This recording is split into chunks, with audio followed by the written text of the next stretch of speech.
उपस्थित में एक बहुत ही इंटरेस्टिंग वीडियो को लेकर दोस्तों बीएसएनएल के लिए कुछ न्यूज आई है। चलिए जानते हैं क्या ये बीएसएनएल चलेगा नहीं चलेगा, बंद होगा क्या, ये आज की न्यूज है खास। चलिए जानते हैं इसको। पहले तो क्या बंद हो जाएगा बीएसएनएल, जाने जियो के आने के बाद कैसे जो है बर्बाद कर रहा है इस बीएसएनएल को, जो कि एक सरकारी कंपनी है। जियो कैसे बर्बाद कर रहा है, कैसे करके ये सरकारी कंपनी बर्बाद हो रही है। बिजनेस डेस्क ने ये लिखा है, कनेक्टिंग इंडिया, भारत को मोबाइल नेटवर्क से जोड़ने के उद्देश्य से आई देश की सबसे पुरानी और सरकारी दूरसंचार कंपनी की हालत जानकर आप हैरान रह जाएंगे। कोरोना काल में कई सारी कंपनियां घाटे में आ गई हैं, जिनमें से बीएसएनएल भी एक है। 2002 में जब कंपनी जो बीएसएनएल की मोबाइल सेवा की शुरुआत हुई, तब सरकारी अधिकारी से लेकर आम जनता सभी के पास सिर्फ बीएसएनएल का सिम कार्ड होता था। लेकिन पिछले कुछ सालों में ऐसा हुआ कि प्राइवेट कंपनियां आगे निकल गई और बीएसएनएल घाटे में आ गई।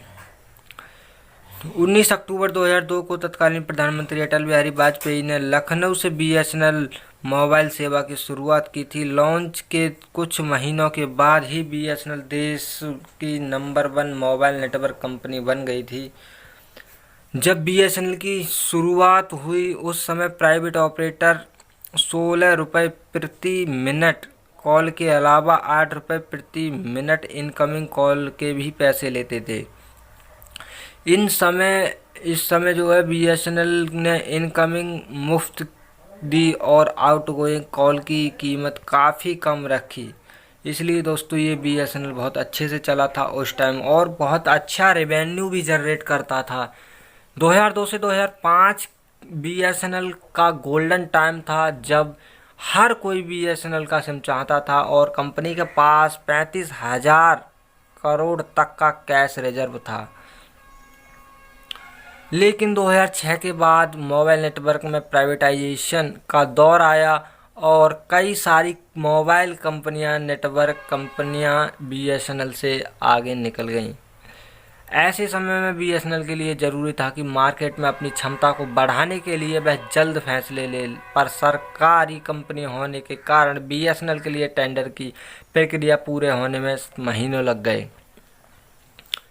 दोस्तों 2006 से 2012 के बीच बीएसएनएल के मार्केट शेयर में गिरावट आई। लोगों ने नेटवर्क कंजेशन और अन्य समस्याओं के कारण बीएसएनएल छोड़ निजी कंपनियों का रुख किया। 2014 से 2017 तक बीएसएनएल के लिए थोड़ा सही समय आया। इस दौरान बीएसएनएल ने ऑपरेटिंग प्रॉफिट कमाए। साल 2014-15 में बीएसएनएल का ऑपरेटिंग प्रॉफिट 67 करोड़ रुपए था। साल 2015-16 में 2000 करोड़ रुपए और साल 16-17 में 2500 करोड़ रुपए था। लेकिन इसी बीच सितंबर 2016 में मार्केट में रिलायंस जियो की एंट्री हुई, जिससे न सिर्फ बीएसएनएल बल्कि बाजार की सभी टेलीकॉम कंपनियों पर असर पड़ा। और दोस्तों जियो के प्लान और कंपनियों सेवाओं से जो लोग काफ़ी प्रभावित हैं, यही कारण है कि पिछले 3 साल से लगातार बीएसएनएल नुकसान में है। फिलहाल बीएसएनएल इस स्थिति में नहीं है कि घाटे को सहन कर सके। तो दोस्तों ये थी इसकी पूरी जर्नी कि कैसे करके बीएसएनएल घाटे में हुई, कितना लाभ इसने कमाया, कब नंबर 1 हुआ करती थी। और दोस्तों चलिए जानते हैं और आगे की एक और न्यूज़। तो दोस्तों ये दूसरी न्यूज़ है, state run ITI Tech Mahindra to run 4G pilot programme on BSNL network.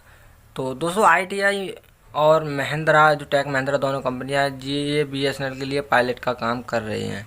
तो चलिए जानते हैं इस न्यूज़ को। न्यू दिल्ली की रिपोर्ट है, state owned ITI Limited and Tech Mahindra are planning to run a 4th generation or 4G pilot programme to demonstrate high speed data utility on Bharat Sanchar Nigam limited network.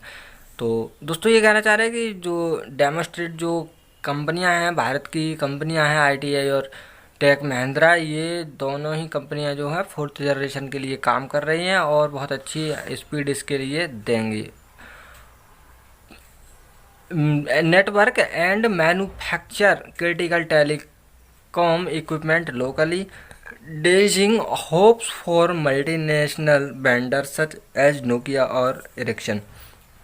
तो दोस्तों ये बोल रहा है कि हम जो है इक्विपमेंट बनाना चालू कर रहे हैं, मैन्युफैक्चर चालू कर दिए है, और जो है मल्टीनेशनल वेंडर्स के लिए भी ये काम करेगी। ये इनके लिए ऐसा लगता है। ITI has been discussing with various leading technology companies and startup to build a make in India framework for 4G upgradable to 5G technology. दोस्तों ऐसा इक्विपमेंट ये बना रहा है कि जो 4G है, 4G के लिए 5G में भी आसानी से बनाया जा सके। RM Agrawal, chairman ITI, told Economics Time and added that the two Indian origin giants have a plan to conduct proof of concept of the 4G solution on BSNL network. The state-backed telecom carrier offer 3G service into 2100 MHz frequency band and demanded additional 5 units to launch commercial 4G service. The cabinet has approved 4G spectrum allocation in October 2019 as a part of revival package। तो दोस्तों ये जो 3G network है अभी काम कर रहा है BSNL, वो 2100 मेगाहर्ट्ज का है, जिसमें और ज़्यादा जो है फ्रिक्वेंसी की जो इक्विपमेंट है यूज़ किए जाएंगे और 4G बनाया जाएगा। दोस्तों ये 4G एक रिवाइवल पैकेज का ही प्लान है, रिवाइवल प्लान का ही एक हिस्सा है, जो कि 2019 के अक्टूबर महीने में लॉन्च किया गया था। इन जून both ITI and Tech Mahindra have entered into a pact to work together in the areas of 4G and 5G network। दोस्तों ITI और Tech Mahindra जो जून महीने में आई थी, एंटर किया था, और ये दोनों साथ साथ मिलकर काम करने वाली हैं। As well as smart city programme as a part of centre Atmanirbhar Bharat of or self reliant India initiative. तो दोस्तों ये एक शुरुआत है आत्मनिर्भर भारत की, तो इसीलिए इन कंपनी को जो है होम ग्राउंड कंपनियां हैं इसमें पार्टिसिपेट करने की बात की गई है, और ये कंपनियां जून में जो है इसमें आई हैं। The state controlled enterprise according to Agrawal would manufacture the 4G and 5G E-Node B and LTE radio access network element and develop other related network capabilities। तो दोस्तों ये कह रहे हैं कि 4G 5G ये कंपनियां बनाएंगी जो इंटरप्राइजेस हैं इंडिया की, अग्रवाल ने ये कहा है। The company aim to leverage its previous experience of base transceiver station यानी BTS equipment manufacture in addition to antenna selectors and microwave equipment production it had undertaken for the public sector telecom company GSM expansion program।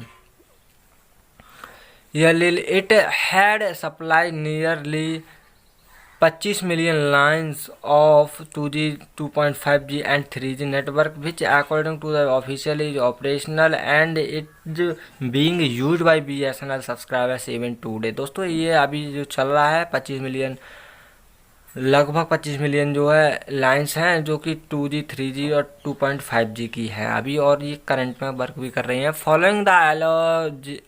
Following the allegation of home ground company of restrictive conditions and India-China border standoff, state-backed BSNL had to cancel its request or for proposal floated in March for a network upgradation to 4G as well as the development of new sites। दोस्तों ये कह रहे हैं कि मार्च के महीने में जो टेंडर था उसको कैंसिल कर दिया था, जो प्रपोजल था 4G का, और जो है नई नई साइट हैं उनको भी डिप्लॉयमेंट करने के लिए 4G की ज़रूरत थी, तो उनको भी कैंसिल कर दिया गया है।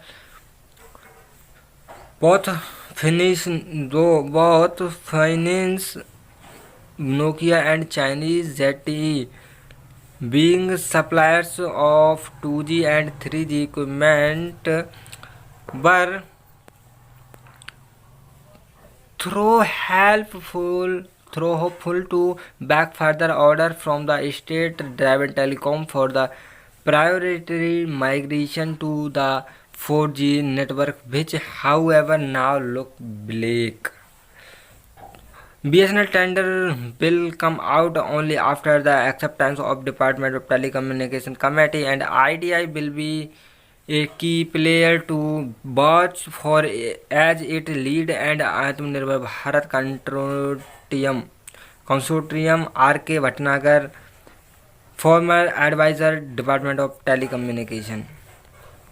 तो दोस्तों आज की ये थी कुछ खास न्यूज़ जो कि मैंने आपके लिए बताने की कोशिश की। आई होप आपके लिए समझ आया होगा कि किस प्रकार से जो है वर्क होने वाला है। जो कंपनियां हैं इनके लिए पार्टिसिपेटर की इजाज़त दे दी गई और इक्विपमेंट भी बनाना चालू करते हैं। देखते हैं कब तक टेंडर हो जाता है, क्योंकि बिना टेंडर के तो मुश्किल लग रहा है। क्योंकि अभी जो एक लेटर लिखा था पीके परिवार के लिए, उसका कोई रिस्पॉन्स अभी नहीं मिला है। अगर रिस्पॉन्स मिलता तो जो है डायरेक्टली इक्विपमेंट खरीद के लगाए जा करते। अब लगता है कि इसका टेंडर ही होगा।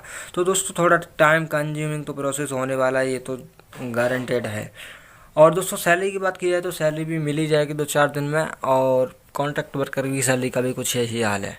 तो दोस्तों वीडियो अच्छी लगी तो वीडियो को लाइक करिएगा और अपने साथी मित्रों के साथ वीडियो शेयर जरूर करिएगा, ताकि वो भी अपडेट रह सके हर एक न्यूज़ से। और दोस्तों चैनल को सब्सक्राइब करके बेल आइकन जरूर प्रेस कर लेना अगर मेरे चैनल पर आप नए हैं, पहली बार विजिट कर रहे हैं। तो चलिए दोस्तों मिलते हैं नई वीडियो में, तब तक के लिए अपना ख्याल रखिए। बाय दोस्तों।